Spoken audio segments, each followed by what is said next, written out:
in others. Third rule, look for the worst in ourselves. First of all, the possibility of character. I believe every single person in the world has just a certain amount of energy, and some are much more richly endowed than others with it. If we use an example from physics, we might say that certain people, for example, have what might be called 10 ergs of energy. They have just that much.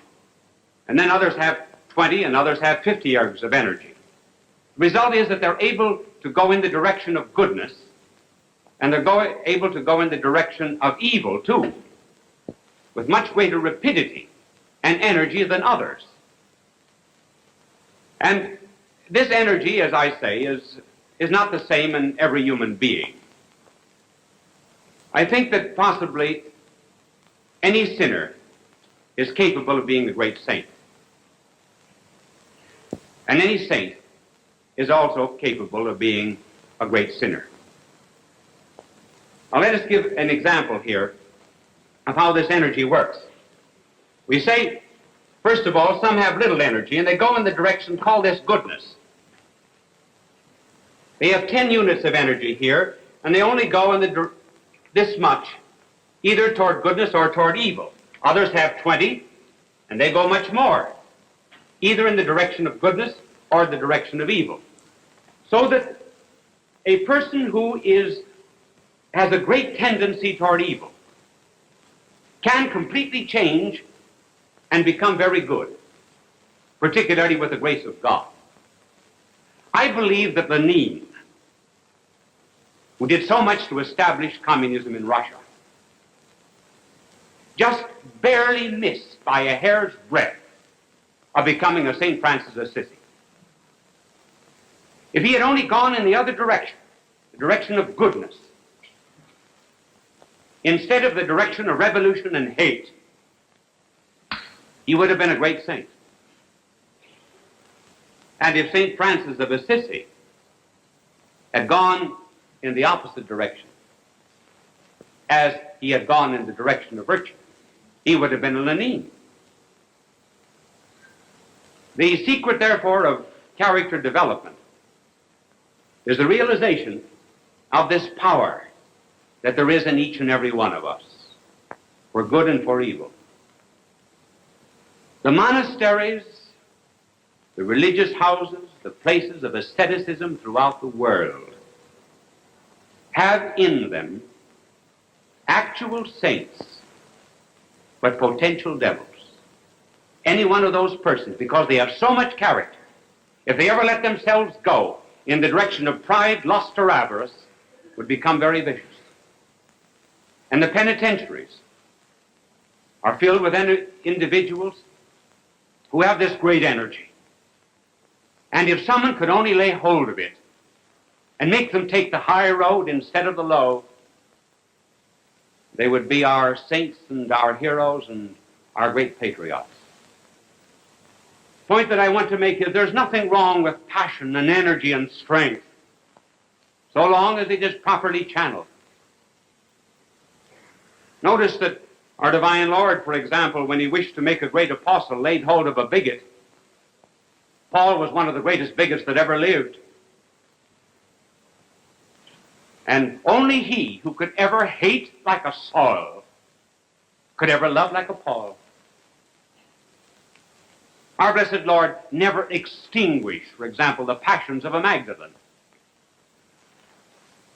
Only someone who was as vicious and as evil as Magdalene could ever become as virtuous as Magdalene. She has been called the 13th apostle. Her life has been such an inspiration in bringing men to goodness.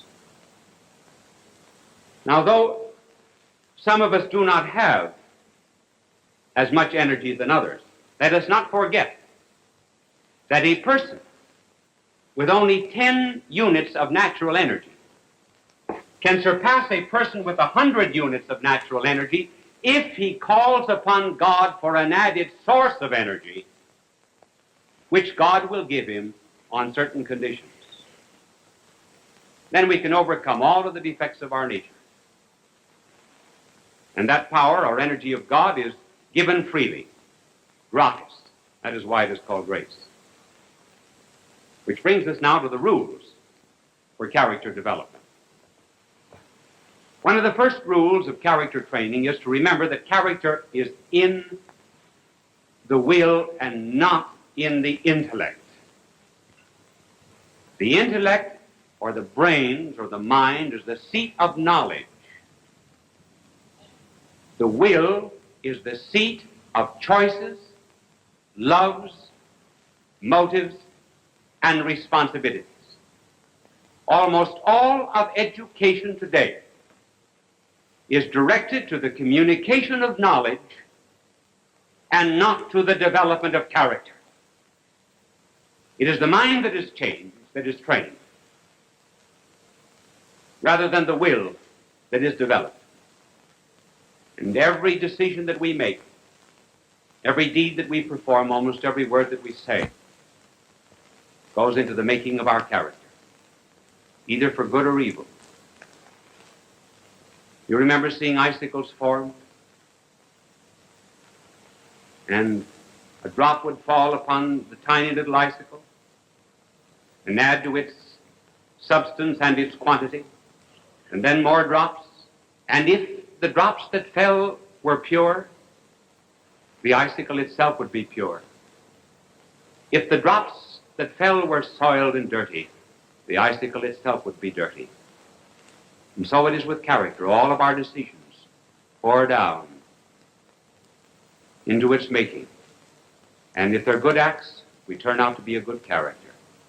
If they are evil, we turn out to be unhappy and frustrated and full of anxieties and fears. This will of ours is really the only thing in the world that is our own. God can take anything else away from us. He could take away our health, any wealth or possessions that we might have. The one thing that he leaves us, always our own, is our will. And people today really do not want their wills. They do not want their freedom. That sounds strange, but it is true. The tendency today is to shift responsibility for decisions onto something else. For example, a boy does something wrong, and they say, well, it's due to grade B milk, insufficient playgrounds, or those naughty ductless glands. Child itself is hardly ever to blame. The present tendency in the world today, actually, is to reduce all responsibility to something which is subhuman. For example, Marx says that we are what we are because of economic conditions. In other words, our free will amounts to naught. Responsibility has been nullified. The Freudian tradition, for example, would say that to a large extent we are not economically determined, but biologically determined. And then it is felt that if we can ever bring to the surface something that is hidden down here, just bring it to the surface, that we will be cured and we'll be good and normal. No, that does not follow. It does no good to analyze the constituency of the water that gets into a sinking ship. You do not explain the oak simply by analyzing the rotten acorn from which it came. The real seat of character is here in the will. And we must not surrender that responsibility to the masses, as Marx would have it, or to any kind of biological determinism. Because if our will is determined by forces outside of ourselves, we no longer will make amendment for our misdeeds. And no character will ever grow without a constant resolution toward amendment. Character, as a matter of fact, is made by very severe discipline. You've seen a sculptor at work on marble, and the sculptor will first of all take a heavy chisel, and then will cut away great, huge chunks of marble. then with more delicate blows, he will begin to bring out the image until finally perhaps all that is needed to reveal it is just the brush of a hand. And in the training of character, we have certain tendencies in us that are evil, that have to be every now and then repressed. And no one single blow or act will do it. And we have to take this mallet of our will, this chisel of our determination, and we knock off huge, great chunks of selfishness. And then later on, with more refined detachment and asceticism of the spirit, we finally come to a point where our character is really revealed and we appear as we ought to be and as God intended us to be.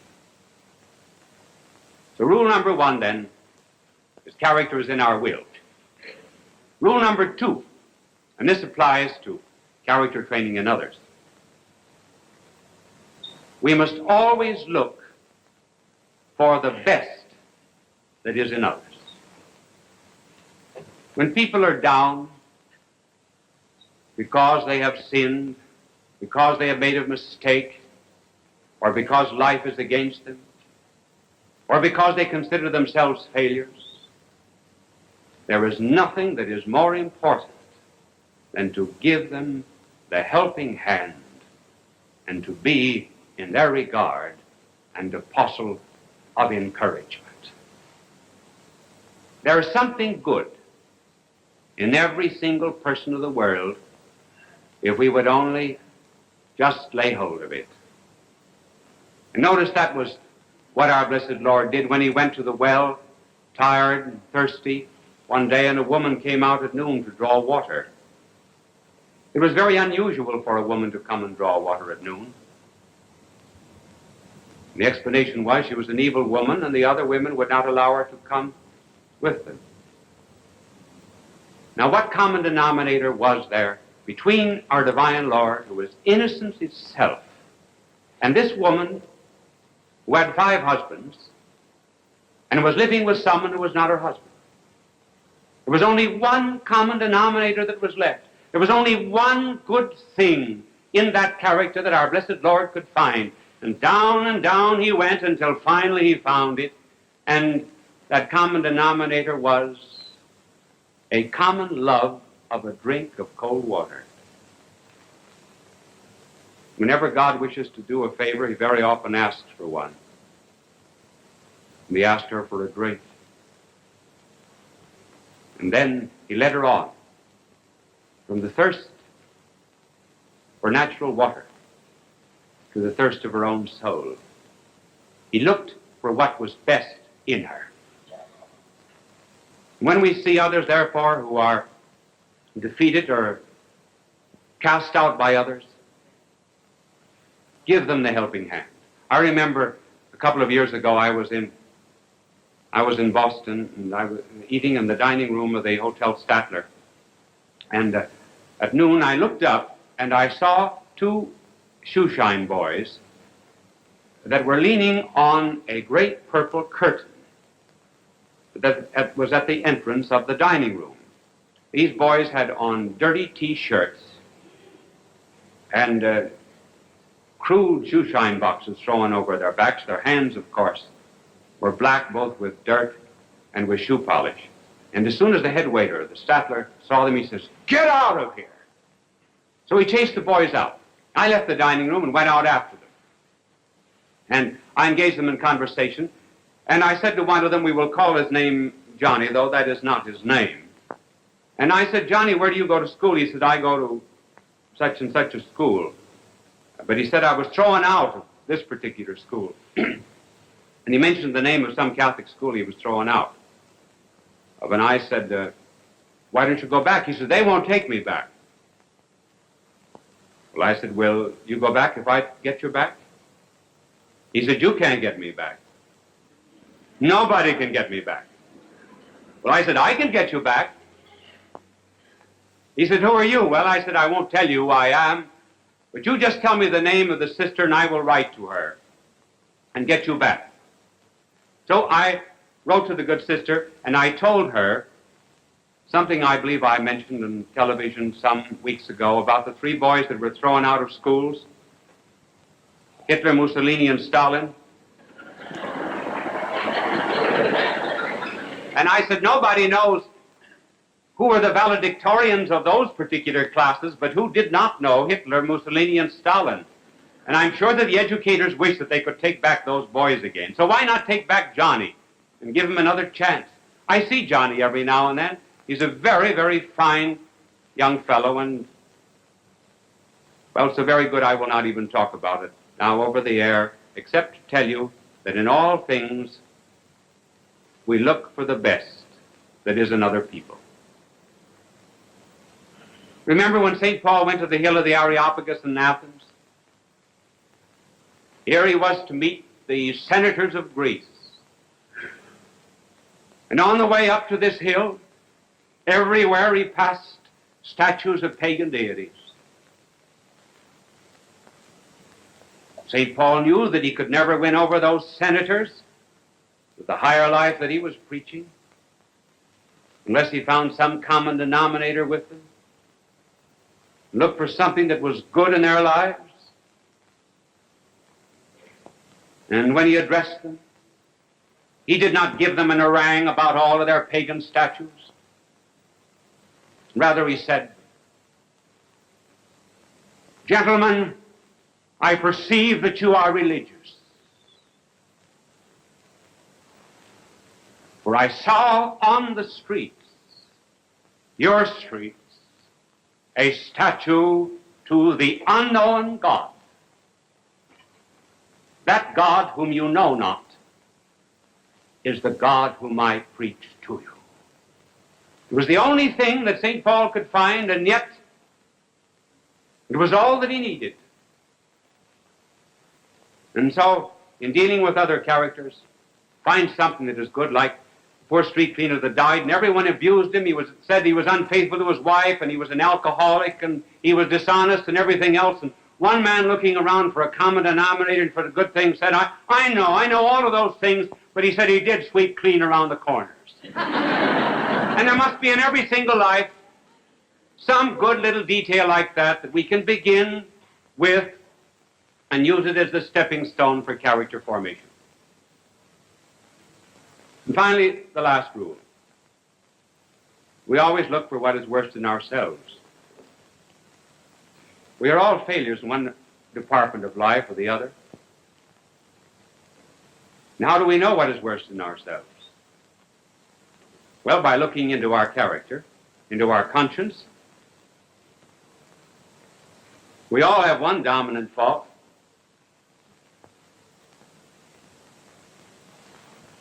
The 7 pallbearers of character, or the 7 dominant faults, are easy enough to analyze. They are pride, covetousness, lust, anger, envy, gluttony, sloth.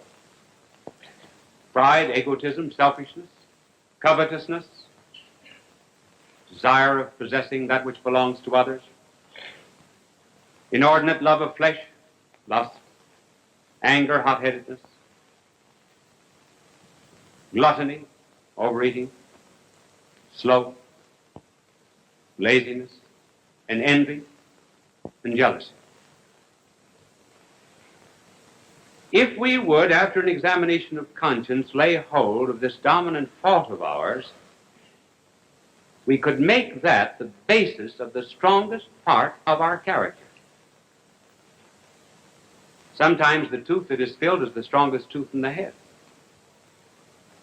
St. Paul says, power is made perfect in infirmity.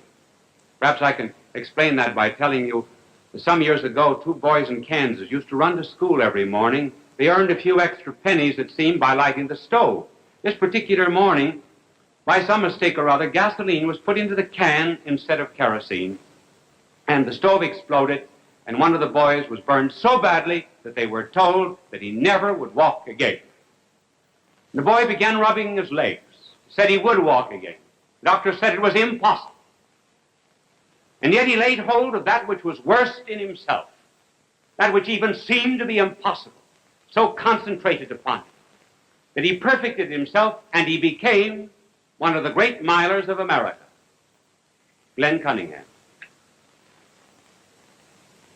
And so it is with character. And the good Lord would have us lay hold of what is worst in ourselves. Do not think that people who have virtue and kindness and other great talents for helping other people just came by these things naturally. They had to work at them very hard. You've often heard that Moses was meek. Yes, Scripture says he was the meekest man who ever lived, but Moses was not always meek. As a matter of fact, Moses once killed an Egyptian. And then after he was given the commandments, he came down and found his people adoring a brazen calf, and he smashed the tablets on a stone. He was the first one in the world to break all the commandments at once. Well, Moses, therefore, was a very hot-headed creature. So Moses had to work with his character. And finally he worked on it until he became very meek. Now, the reason I speak about character training is because we're getting into a great world crisis, and it's becoming very serious. And in a crisis, what is going to come out is what is already in us. The woodsmen say that when a log is thrown into a fire, that it reveals all the colors that went into it as a tree, namely the purple of the dawn, the red of the sunset, the silver of the moon, the gold of the lightning, the darkness of the storm. And when the log is put into this crisis of fire, all of these colors come out. And so it is with character. All of our choices and decisions that have gone into the making of our personality will come out in a crisis. And a crisis is coming upon us. There is not much peace outside of us, and the only real peace that we can be sure of is the peace that is on the inside. And when we are building our character, we need some model on the outside, someone with justice and mercy and goodness and a spirit of sacrifice will inspire us to tear off these chunks of selfishness that we may be like unto him. For as he said, I have given you an example. May all the American characters begin to emerge now under the grace of God. As we continue to be a great nation, loving one another in a spirit of charity, loving God who made us and blessed us. God love you.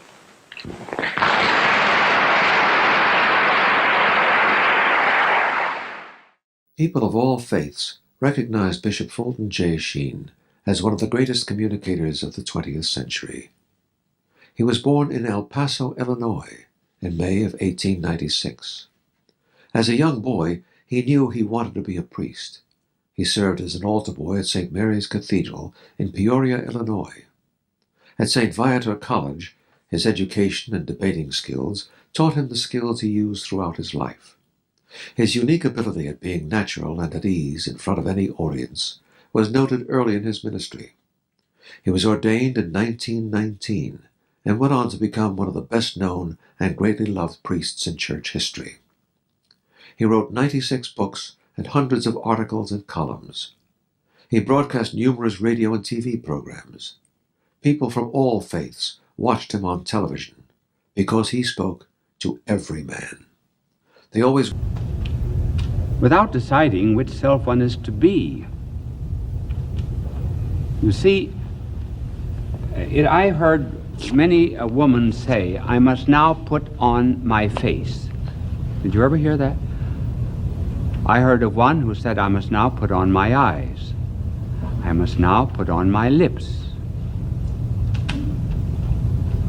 Well, is one the same person with a new face, new eyes, new lips, without them? Some women need only two things to make them beautiful, soap and water, and others need many other things. I heard of a man who had a choice to marry an opera singer who was very ugly, sang beautifully, and an uneducated cook who was very beautiful. He finally decided that he had better marry the opera singer because she would give him more prestige. So it was decided. First morning after the honeymoon, woke up, took a look at the opera singer, and he said, "For heaven's sake, sing!"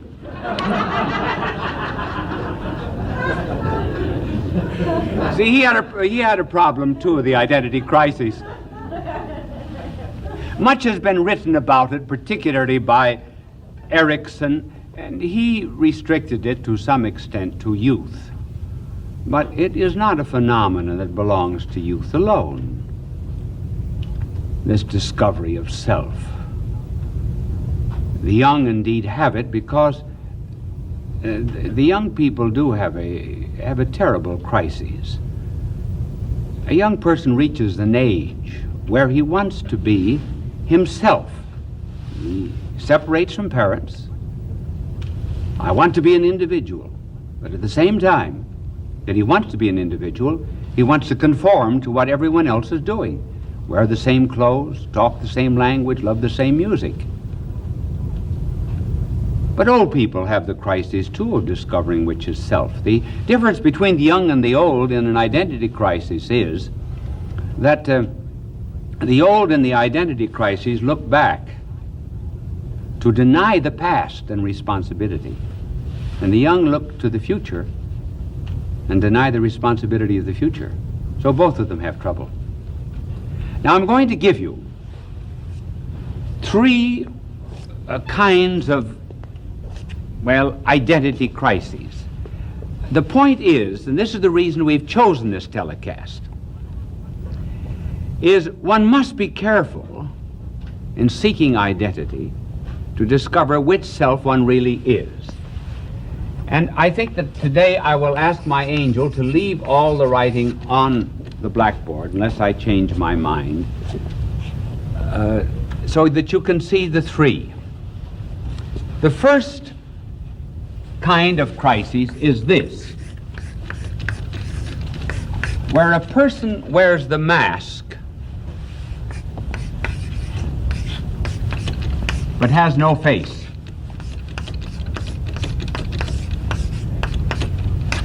That is to say, a perpetual phony. There was someone who wrote a poem some years ago, and the poem was about a woman who was always seen holding a mask before her face.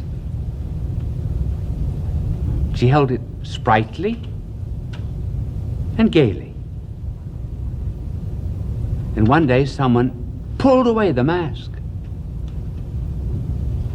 and there wasn't any face. She was just her sham. So some say they are their true selves when they're only the mask. Take, for example, an alcoholic. An alcoholic is completely identified with his alcohol. He will say, well, this is my nature. I can't help it. It's the way I am. Or an LSD victim. They never try to get below that mask to discover their real self. It was just that made T.S. Eliot, the poet, speak of ourselves as being hollow men, straw men. And he says that when the world ends, the world that's full of hollow men, it will end not with a bang, but with a whimper. Some keep this masquerade, this phoniness, this hypocrisy so much before them that they would hardly recognize their true self if they met it. The Danish philosopher and theologian Kierkegaard told a very interesting story about a peasant who had saved up enough money to buy himself some new boots and new colored stockings. He came into town, bought the boots and the colored stockings. He had some money left, so he got drunk. And he threw himself in the curb. Funny how often drunks end in curbs, isn't it? I heard of one drunk who was walking along with his foot on the curb and the other in the gutter. And the cop came along and said, "You're drunk." He said, "Oh, thank God, I thought I was a cripple." Well, this, I'm sorry I interrupted the story. But at any rate, this drunk threw himself in the curb, and another peasant came along with a cart and horse, and he shouted to the drunk. He says, "Get out of the way. I'll run over you." And the drunk said, "I don't care. They're not my legs." He didn't know himself with his new boots and his new stockings. And he was just so much his old self that he couldn't tell the new. And that's the way people are with the mask without the face. They have no care for others. As Peer Gynt, in the work of Conrad, said, the people are sometimes met in mental institutions. He said they have no care for others. They live in a barrel of self, and they're corked with the bung of self. No concern, no love, no care. Like a priest was telling me some time ago, talking about not caring, about a former pastor years ago that bought a horse. And he said to the farmer, "Can it see all right?" "Oh, yes," he said. "It sees perfectly." "Can it run all right?" "Yes." So he picked up a stone. He threw it at the horse, ran like a racehorse. It ran right into a tree. And the priest said to the farmer, "I thought you said that the horse could see all right." He says he does, but he just doesn't give a darn. Well, that's the way people are. People are that wear the mask but no face. They have no care of others, no love of neighbor. They've lived in this make-believe world so long, and they say, "This is my true identity." That's why one has to be so careful about saying, "I must seek my identity." What kind of identity is one seeking? This kind of mockery has some bad effects. It has psychic effects, which cannot be ignored. There was a German war story told about a Jewish couple who had a son who was paralyzed. And they went to a neighbor and they said to the neighbor, "We are Jews, we're going to be killed by Hitler. But we want you to take care of this paralyzed son of ours. We'll give you this house, we'll give you our property. But just care for him." The neighbor promised to do it. He killed the son, confiscated the property, and lived on it. And then a lump began to appear in the back of his neck. And he would press it,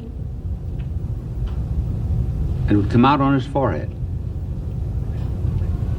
And he pressed the forehead, come out on his chest.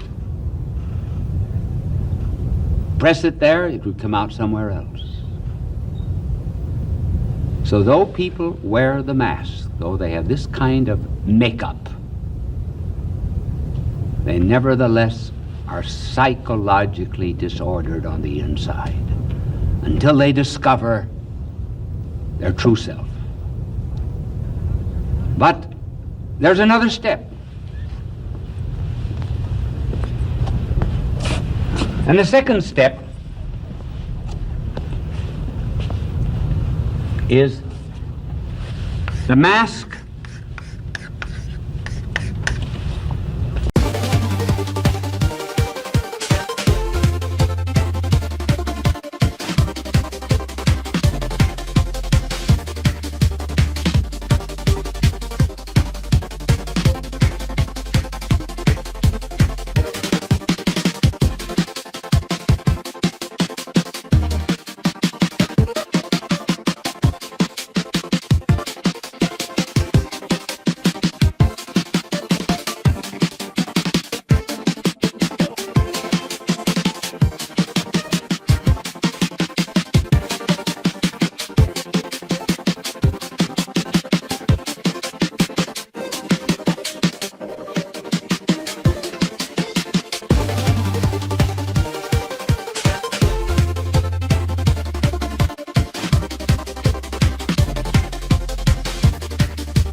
mask that knows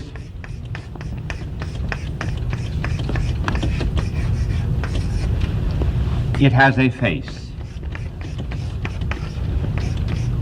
though it is only a subconscious knowledge.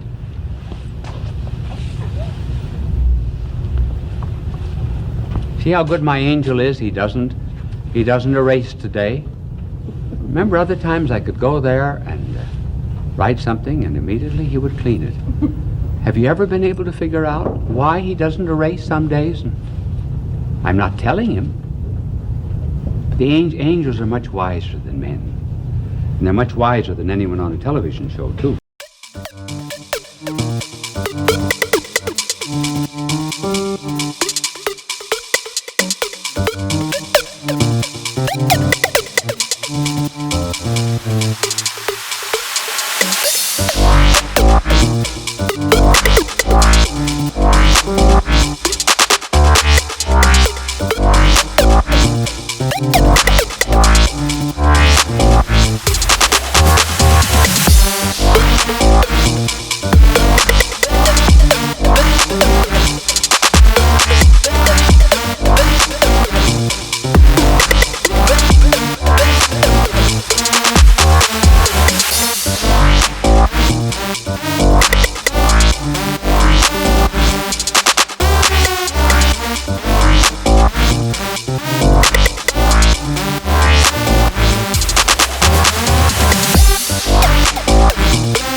waves. In your eyes I find my way. Lost in time, a spark of hope. In your love I'll always float.